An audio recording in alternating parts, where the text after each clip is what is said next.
The weight of tragic events in recent weeks has tested our nation's resilience in the wake of unprecedented challenges. Persistent torrential rain has unleashed devastating floods, which have claimed 210 lives as of today. It has also caused injuries to many more and wreaked havoc on property, infrastructure, and livelihoods. No corner of our country has been spared from this havoc. The reopening date of our schools after the April holidays, which was scheduled for Monday this week, has had to be varied. Transportation has become challenging in many parts of the country due to flooded and damaged roads and bridges, and the threat of ravaging rivers and overflowing dams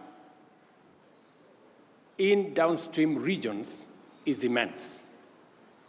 Water volumes in the Seven Forks Hydroelectric Power Dam have hit historic highs, with Masinga and Kiambere dams already spilling over through the managed spillways and threatening to overflow into neighboring settlements and causing devastation downstream in Garissa and Tana River counties.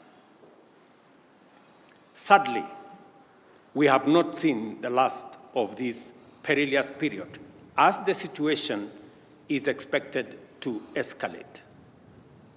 Meteorological reports paint a dire picture. The rains will persist, increasing both in duration and intensity for the rest of this month and possibly after.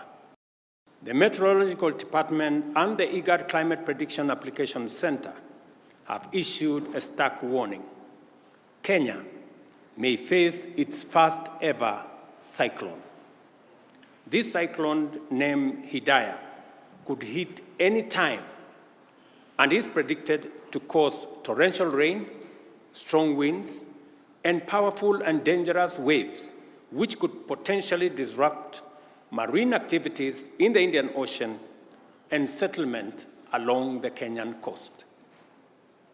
Our country must act decisively and swiftly to mitigate the devastating impacts of the present crisis and protect life and property.